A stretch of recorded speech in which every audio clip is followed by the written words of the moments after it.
चर्चा ये कि इसरो जो हाल ही में बड़े सारे सैटेलाइट्स को अंतरिक्ष में छोड़ने के लिए जाना जा रहा था, लेकिन जिन सैटेलाइट्स को अंतरिक्ष में छोड़ने के लिए उसे भारी भरकम रॉकेट्स की जरूरत पड़ती थी, फिर चाहे वो पीएसएलवी हो या जीएसएलवी या एसएलवी, अब वो इन रॉकेट्स को नहीं बनाएगा। सवाल यह है कि क्या इसरो काम बंद कर रहा है या इसरो प्राइवेट हो रहा है।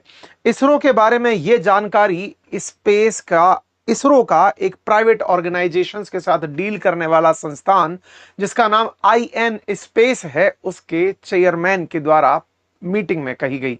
यह जानकारी जैसे ही बाहर आई और चर्चा इस तरह से तैरने लगी कि इसरो अब आने वाले समय में लॉन्च व्हीकल नहीं बनाएगी। असल मायने में सैटेलाइट्स के लिए लॉन्च व्हीकल रॉकेट्स ही होते हैं, और जब इसरो इसे नहीं बनाएगी तो हेडलाइन का सेकंड पार्ट था कि अब ये प्राइवेट सेक्टर काम करेगा। इसका मतलब क्या हमारे इसरो का भी प्राइवेटाइजेशन हो रहा है? हेडलाइंस को अगर पढ़ें तो ISRO will not make any launch vehicle, सारी की सारी तकनीकी प्राइवेट सेक्टर को हस्तांतरित कर दी जाएगी।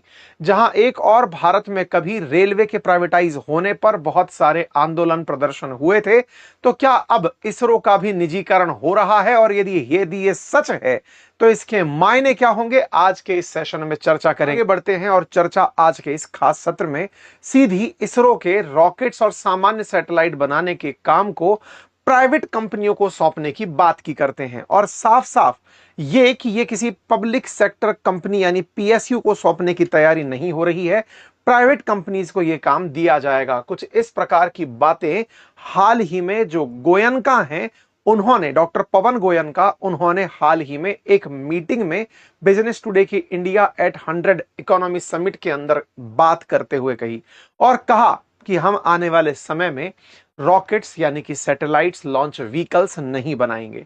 अब यहां पर दो प्रश्न बनते हैं कि अगर सैटेलाइट लॉन्च व्हीकल आप नहीं बनाओगे तो बनाएगा कौन, और नहीं बनाओगे तो फिर आप करोगे क्या? तो इनका कहना है कि हम लोग रिसर्च पर फोकस करेंगे, यानी इसरो का काम भविष्य में नई तकनीकी पर काम करना, वैज्ञानिकों की मदद से वो सब विकसित करके प्राइवेट कंपनियों को देना ताकि वो इसका मास स्केल पर प्रोडक्शन कर सके। अब आपके दिमाग में सवाल आएगा कि जब खुद बनाओगे, तकनीकी खुद बनाओगे, तो प्राइवेट कंपनी को दे क्यों रहे हो, खुद क्यों नहीं चला रहे? तो इनका कहना है कि जब प्राइवेट कंपनियां इन्वॉल्व होंगी तो प्राइवेट सेक्टर के इन्वॉल्व होने से निजी पैसा स्पेस सेक्टर में एंट्री करेगा, और जब ये पैसा स्पेस में एंट्री करेगा तो भारत सरकार का जो इन्वेस्टमेंट है वो बचने लगेगा, और जब सरकार का इन्वेस्टमेंट बचने लगेगा तो वो उस पैसे को कहीं और लगा सकेंगे। लेकिन इस बात में अर्ध सत्य ही है। दूसरा सत्य यह है कि भारत सरकार खुद प्राइवेट कंपनीज से, जो भारत की प्राइवेट कंपनीज हैं जो इस काम में एंट्री करेंगी, उनसे काम करवाने के लिए खुद ग्राहक बनकर उनको काम देगी। इसका मतलब यह हुआ कि भारत सरकार निजी क्षेत्र के लिए खुद ग्राहक बनेगी, खुद से उन्हें एक प्रकार की फंडिंग देगी so that they can develop their satellite launch vehicles. और इतना ही नहीं, उन्हें लॉन्चिंग साइट्स भी उपलब्ध कराई जाएंगी, यानी श्रीहरिकोटा जैसी जगह पर प्राइवेट कंपनीज अपने सैटेलाइट लॉन्चिंग व्हीकल्स यानी रॉकेट्स को चलाकर सैटेलाइट्स को अंतरिक्ष में भेज सकेंगे। कुछ इस तरह की बातें यहां पर कही गई हैं। कहा गया है कि इसरो का काम यहां से आगे रिसर्च एंड डेवलपमेंट पर फोकस होगा। साथियों, अगर आप नहीं जानते तो जानकारी डिटेल में मैं आपको बता दूं कि इसरो अंतरिक्ष विभाग के अधीन आता है, और अंतरिक्ष विभाग भारत सरकार के प्रधानमंत्री अपने पास रखते हैं। इसरो पहले 1962 में भारतीय राष्ट्रीय अंतरिक्ष अनुसंधान समिति के नाम से जाना जाता था, बाद में इसे 1972 में अंतरिक्ष विभाग के द्वारा बनाकर इसरो को इसके अधीन कर दिया गया। इसरो के काफी सारे सेंटर्स हैं, मुख्यालय बेंगलुरु में है, विक्रम साराभाई स्पेस सेंटर तिरुवनंतपुरम के अंदर है, जहां पर लॉन्च व्हीकल तैयार किए जाते हैं।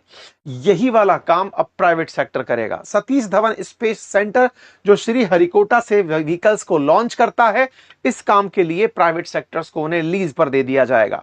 स्पेस एप्लीकेशन सेंटर जो अहमदाबाद संचार रिमोट सेंसिंग सैटेलाइट्स के जो अंतरिक्ष से तकनीकी कनेक्शन है उन्हें मेंटेन करता है, वो करता रहेगा, और रीजनल रिमोट सेंसिंग सेंटर जो हैदराबाद से ऑपरेट होता है वो भी अपना काम करता रहेगा। कुल मिलाकर के इसरो अब अपने पीएसएलवी, जीएसएलवी और एसएसएलवी जैसे लॉन्च व्हीकल का जो परिचालन है वो अब प्राइवेट सेक्टर को दे देगा। एक प्रकार से यह समझिए कि आने वाले समय में इन स्पेस, जो कि प्राइवेट सेक्टर्स के साथ डील करने की सरकारी संस्था है। ये समझिए कि इसरो एक कंपनी है और उस कंपनी के लिए काम लेकर आने वाली अगर कोई निजी कंपनी हो कि जो इसरो के लिए सैटेलाइट्स लेकर आती हो कि सर ये सैटेलाइट भिजवाना है, या वो ये कंपनी जो आने वाले समय में इसरो के लिए इन्वेस्टर्स लेकर आए, या फिर कहे कि सर इनका सैटेलाइट जाना है, इनका लॉन्च व्हीकल जाना है, और जो private sector company Skyroot जैसी कंपनी जो भारत में काम कर रही है उनके निगरानी करने का काम आईएन स्पेस ही करता है। अब यहां से आगे तकनीकी में बदलाव करते हुए एसएसएलवी, पीएसएलवी और एलवीएम-3 जैसी तकनीकी को प्राइवेट सेक्टर्स को दे दिया जाएगा। हाल ही में आपने स्मॉल सैटेलाइट लॉन्च व्हीकल्स को तो लिफ्ट होते हुए न्यूज में सुना ही था। हाल ही में अब उस काम को आगे बढ़ाने का भी फैसला कर लिया गया है। फिर से मैं याद दिला दूं, जो रॉकेट होता है उसके टॉप पर पेलोड रखकर सैटेलाइट्स को अंतरिक्ष में भेजा जाता है। तो यहां पर रॉकेट्स के ऊपर जो पेलोड्स रखे जाएंगे वो पेलोड्स तो अंतरिक्ष में जाएंगे ही, वो पेलोड्स सैटेलाइट्स होते हैं। वो सैटेलाइट्स प्राइवेट सेक्टर कंपनी भी बना सकती है, सरकार भी बना सकती है, लेकिन जो लॉन्च व्हीकल है अब वो लॉन्च व्हीकल निजी कंपनियों को दिया जाएगा। भारत के पास जहां तक बात हो लॉन्च व्हीकल्स की, तो हमारे पास पोलर सैटेलाइट लॉन्च व्हीकल है, जियो सिंक्रोनस लॉन्च व्हीकल है, एलवीएम-3, एसएसएलवी, तमाम प्रकार के लॉन्च व्हीकल्स फिलहाल हमारे पास हैं, जिनसे हम गगनयान, मंगलयान या फिर आदित्य L1 जैसे मिशन को अब तक भेज चुके हैं। पीएसएलवी जो कि पोलर सैटेलाइट लॉन्च व्हीकल है, ये अर्थ ऑब्जर्वेशन और नेविगेशन जैसे तमाम प्रकार के जो मिशन हैं उनमें काम आते हुए तमाम प्रकार के हमारे मिशन को लॉन्च कर चुका है। जियो सिंक्रोनस सैटेलाइट लॉन्च व्हीकल जो जीएसएलवी है, वो हमारे अंतरिक्ष में क्रायोजेनिक इंजन अपर स्टेज में रखते हुए बहुत ऊंचाई तक सैटेलाइट्स को ले जाने की क्षमता रखता है। और इनमें सबसे ताकतवर हैवी लिफ्ट लॉन्च व्हीकल एलवीएम-3 है, जो चंद्रयान-3 मिशन के लिए तैयार लॉन्च किया गया था। ये सारे के सारे अब जो काम है आने वाले समय में प्राइवेट कंपनियों को दे दिए जाएंगे। अब इसकी चुनौतियों की चर्चा कर लेते हैं कि जब इतने भारी भरकम आप सैटेलाइट लॉन्च व्हीकल्स को प्राइवेट कंपनियों को दे देंगे तो क्या यह सुरक्षा के साथ कोई चिंता नहीं होगी? साथियों, असल मायने में भारत सरकार इस उम्मीद से काम कर रही है कि 2030 तक यह बाजार जो स्पेस का है ये $40 बिलियन तक का हो सकता है। ऐसा होने में आवश्यकता है कि कुछ कंपनियां अपने सैटेलाइट्स अंतरिक्ष में छोड़ें। आपको मॉडल समझना है तो दिमाग में स्टारलिंक का दिमाग लेकर आ जाइए, जो अमेरिका के अंदर इलॉन मस्क की कंपनी कर रही है, जो अपने सैटेलाइट्स को अंतरिक्ष में भेज करके दुनिया भर के अंदर सैटेलाइट इंटरनेट उपलब्ध कराने के तमाम तरीके तैयार कर रही है। कुछ वैसा ही अब भारत सरकार प्रयास में है। 2020 के अंदर यह नीति का परिवर्तन हुआ और धीरे धीरे अब उसी दिशा में काम हो रहा है। प्रयास यह है कि प्राइवेट कंपनी अपना सैटेलाइट भेजें और सैटेलाइट भेजने से उनको जो भी सैटेलाइट के अधिकार बेचकर पैसा कमाना हो वो खुद कमाएं। भारत सरकार फैसिलिटेट करेगी ताकि प्राइवेट सेक्टर इस क्षेत्र में भी आगे हाथ आजमाए। और जब प्राइवेट सेक्टर का इन्वॉल्वमेंट होगा तो सरकार का बिल्कुल नासा की तरह, जैसे नासा अमेरिका के अंदर रिसर्च एंड डेवलपमेंट और अर्थ ऑर्बिट के जितने भी काम हैं वो सब प्राइवेट सेक्टर को सौंप चुका है। अर्थ से ऊपर के लिए चाहे चंद्रमा पर और यहां पर मंगल पर जाने वाले जैसे जो बड़े काम हैं वो सारे काम नासा करता है। कुछ उसी तर्ज पर अब भारत भी अपने छोटे कामों को प्राइवेट सेक्टर को देते हुए खुद आगे के बारे में विचार कर रहा है। लेकिन इससे बड़ा चुनौती यह है कि अगर आपने ये सब किया, आपने तकनीकी हस्तांतरण प्राइवेट कंपनियों को किया, इसरो के वैज्ञानिकों को जो तनख्वाह मिलती है वो सरकारी होती है, लेकिन इस सरकारी तनख्वाह प्राप्त आदमी के सामने जब विकल्प के रूप में प्राइवेट कंपनीज होंगी जो उनसे ये कहेंगे कि सर लॉन्च व्हीकल तो हम ले ही रहे हैं, चलाने के लिए भी आप ही आ जाइए, या हम लॉन्च व्हीकल तो ले ही रहे हैं, इसकी मेंटेनेंस, सर्विसिंग और इसको और उन्नत कैसे बनाएं इसके लिए आप आ जाइए। ऐसे में इसरो से बड़ी संख्या में ब्रेन ड्रेन हो सकता है। सरकार इस बारे में बिल्कुल विचार शायद अभी शुरुआती स्तर में ना कर रही हो, लेकिन इसरो में बड़ी संख्या में से लोग निकल करके प्राइवेट कंपनीज में बड़े बड़े पैकेजेस पर जा सकते हैं। सवाल आएगा प्राइवेट कंपनीज पैसे दे सकती हैं, सरकारी कंपनियां क्यों नहीं? तो इसमें सवाल यह है कि प्राइवेट सेक्टर तो अब रिसर्च एंड डेवलपमेंट पर पैसा खर्च ही नहीं कर रहा है, तो उसे सारा पैसा अब यहां से तकनीकी खरीदने में और लॉन्च करके सरकार को आइटम बेचने में लगने वाला है।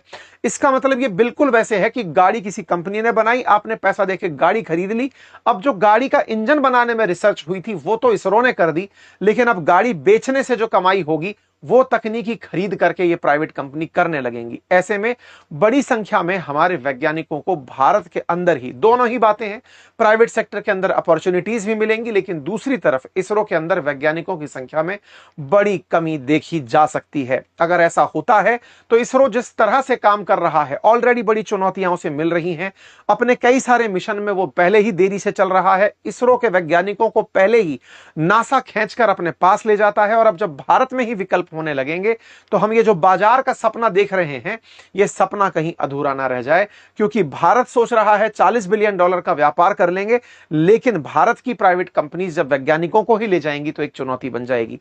हाल ही में भारत की तरफ से एक और विक्रम 1 मिशन भी लॉन्च किया गया, जो प्राइवेट सेक्टर की तरफ से था, स्काई रूट एरोस्पेस के द्वारा इसको लॉन्च किया गया। और ऐसे ही अब ऑप्स्टार सैटेलाइट जो है, ऑप्टोसार सैटेलाइट मिशन दृष्टि के तहत 3 मई को भी लॉन्च हुई, वो भी दुनिया ने देखी। अब कुल मिलाकर भारत के अंदर बहुत सारे ऐसे स्टार्टअप्स आ रहे हैं जो स्पेस सेक्टर के अंदर तेजी से काम कर रहे हैं, लेकिन इसके चुनौती भी हैं तो इसके लाभ भी हैं। भारत सरकार इसके अंदर अपार संभावना ही देखती है, मानकर चलती है कि 8 अरब का व्यापार 44 अरब तक पहुंच जाए तो बुराई क्या है, और इस काम को, इन स्पेस को सौंपकर 2033 तक $44 बिलियन पहुंचाने का कार्यक्रम रखा गया है।